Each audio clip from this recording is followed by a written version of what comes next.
നിങ്ങൾ അതീവ ദരിദ്രരില്ലാത്ത സംസ്ഥാനമായി കേരളത്തെ പ്രഖ്യാപിച്ചാൽ ദരിദ്രരിൽ ദരിദ്രർക്ക് കേന്ദ്രം കൊടുക്കുന്ന സഹായം ഇല്ലാതാക്കില്ലേ എന്നാണ് അവരുടെ ചോദ്യം. ബാധിക്കും. അതാണ് അവർ ചോദിച്ചിരിക്കുന്നത്. അവർ വളരെ പ്രസക്തമായിട്ടുള്ള ചോദ്യമാണ് ചോദിച്ചിരിക്കുന്നത്. കാരണം നമ്മൾ തന്നെ മന്ത്രി പറഞ്ഞിരിക്കുന്നതാണ്, കേന്ദ്ര സർക്കാർ നിശ്ചയിച്ചിട്ടുള്ള ഒരു മാനദണ്ഡം ഉണ്ടായില്ലേ, ആ മാനദണ്ഡ പ്രകാരം ദരിദ്രരിൽ അതിദരിദ്രർ ആയിട്ടുള്ളവർക്കാണ് AY കാർഡുകൾ കൊടുക്കുന്നത്. അത് 5,95,800 പേരുണ്ട്. 6 ലക്ഷത്തോളം പേരുണ്ട് ദരിദ്രരിൽ അതിദരിദ്രർ. ഇവർ തന്നെ പറയും, ഇവരതും കുറച്ചിട്ട് മാനിഫെസ്റ്റോയിൽ പറയുന്നത് പരമദരിദ്രർ. ഇതെന്താണിത്? ദരിദ്രരിൽ അതിദരിദ്രർ ഒരു കാറ്റഗറി, പരമദരിദ്രർ വേറൊരു കാറ്റഗറി, പിന്നെ അതീവ ദരിദ്രർ വേറൊരു കാറ്റഗറി, അഗതികൾ വേറെ കാറ്റഗറി. എന്താ ഇത്? അല്ലല്ല, ആരാണ് ആ മാനദണ്ഡം നിശ്ചയിച്ചത്? എന്ത് മാനദണ്ഡമാണത്? എന്ത് മാനദണ്ഡമാണത്? ആ മാനദണ്ഡത്തിൽ ഞാൻ പറയുന്ന ഒറ്റപ്പെട്ട് താമസിക്കുന്ന ആളുകൾ വരെ ഈ ലിസ്റ്റിൽ വരുന്നില്ല. അഗതികളായിട്ടുള്ള ആളുകൾ പോലും ഈ ലിസ്റ്റിൽ വരുന്നില്ല. ഇതൊരു കണക്കാണ്. കണക്കെടുത്തിട്ട് അതിനുവേണ്ടി പൊളിറ്റിക്കൽ പ്രൊപ്പഗാൻഡ നടത്തുകയാണ്. ഇലക്ഷന് മുമ്പ് കേരളത്തിൽ അതീവ ദരിദ്രരിൽ, ഇപ്പോൾ കുറേ ആളുകൾ വിശ്വസിക്കുമല്ലോ, ക്യാമ്പയിൻ ചെയ്യുമ്പോൾ കുറേ ആളോ, എന്നിട്ട് ഇനി എല്ലായിടത്തും നിന്ന് പ്രസംഗിക്കുകയും പിന്നെ ക്യാപ്സൂൾ ഇറക്കുകയും ചെയ്യാമല്ല.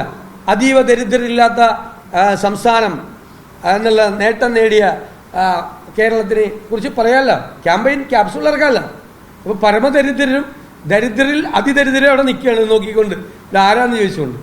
ഇതല്ലേ തമാശയാക്കല്ലേ ഇത്? ഈ പാവപ്പെട്ടവല്ലേ ഇത് വെച്ചുകൊണ്ട്?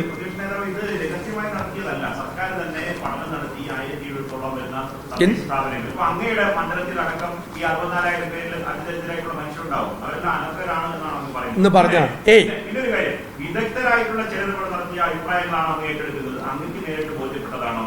താങ്കൾ ചോദിക്കുന്ന ചോദ്യം ഞാൻ അവരെ എതിർക്കുകയാണെന്നാണ് ചോദിച്ചത്. ഞാൻ ഇത്ര നേരം സംസാരിച്ചിട്ട് അതുവെല്ലാം പറയാം. നിങ്ങളുടെ ഒരു സാധന ക്യാപ്സ്യൂള് എൻ്റെ നാവിലേക്ക് അടിച്ചേൽപ്പിക്കണ്ട. നിങ്ങൾക്ക് കൈരളിയിലേക്ക് ഞാൻ എന്ത് പറഞ്ഞത് വേണമെങ്കിലും പറഞ്ഞ് നിങ്ങൾക്ക് കൊടുക്കുക, ഹെഡിങ് കൊടുക്കുക, എന്ത് ഹെഡിങ് ആണെങ്കിൽ കൊടുക്കുക, കുഴപ്പമില്ല.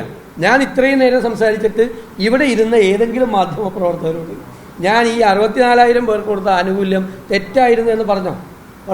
ഞാൻ എടുത്തെടുത്ത് പറഞ്ഞു. നിങ്ങൾക്ക് ആർക്കെങ്കിലും തോന്നിയാ? ഇവർക്ക് ആർക്കും തോന്നിയില്ല. ആർക്കും തോന്നാത്ത കാര്യം നിങ്ങളിങ്ങനെ സ്റ്റോറി ഉണ്ടാക്കി നിങ്ങളുടെ നെറേറ്റീവ് നിങ്ങൾ ഇഷ്ടംപോലെ പറഞ്ഞു. നിങ്ങൾ എല്ലാ ദിവസവും പറയുന്നുണ്ടല്ലോ, എല്ലാ ദിവസവും സോഷ്യൽ മീഡിയയിൽ എനിക്കെതിരായിട്ട് 10 വീഡിയോസ് ഇറക്കുന്നുണ്ട്, 5 കാർഡ് ഇറക്കുന്നുണ്ട്. ഞാൻ എല്ലാം കാണുന്നുണ്ട് രാവിലെ സെപ്പറേറ്റ് ആയിട്ട്. നിങ്ങൾ ചെയ്യുന്നുണ്ടല്ലോ, പലതും ചെയ്യുന്നുണ്ടല്ലോ, അതൊക്കെ ചെയ്തോ. ഇത് അതുമായിട്ട് ബന്ധം. ഇത് ഏറ്റവും പാവപ്പെട്ടവരുടെ വിഷയമാണ് പറഞ്ഞത്. ഞങ്ങൾ അസംബ്ലിയിൽ റൈസ് ചെയ്തിട്ടുണ്ട്. ഈ കണക്ക് ശരിയല്ല. മാത്രമല്ല ഇവർക്ക് പോലും ഈ പറയുന്ന ആനുകൂല്യങ്ങൾ കംപ്ലീറ്റ് എന്ന് സോഫ്റ്റ്വെയറിൽ പറഞ്ഞ് ചെയ്യിപ്പിച്ചേക്കണം. ഇവർക്ക് എല്ലാവർക്കും വീടുണ്ടോ? ആയാ? ഇവർ ക്ലിയർ ചെയ്ത് കിട്ടിയെങ്കിൽ ഇവരെല്ലാം വാടക വീട്ടിൽ നിന്ന് പുറത്തു വന്നോ? ഭൂമിയായോ? വീടായോ? അവർക്ക് 3 നേരം ഭക്ഷണം കിട്ടാനുള്ള സേഫായോ? ഈ 64,000 തന്നെ ആയോ?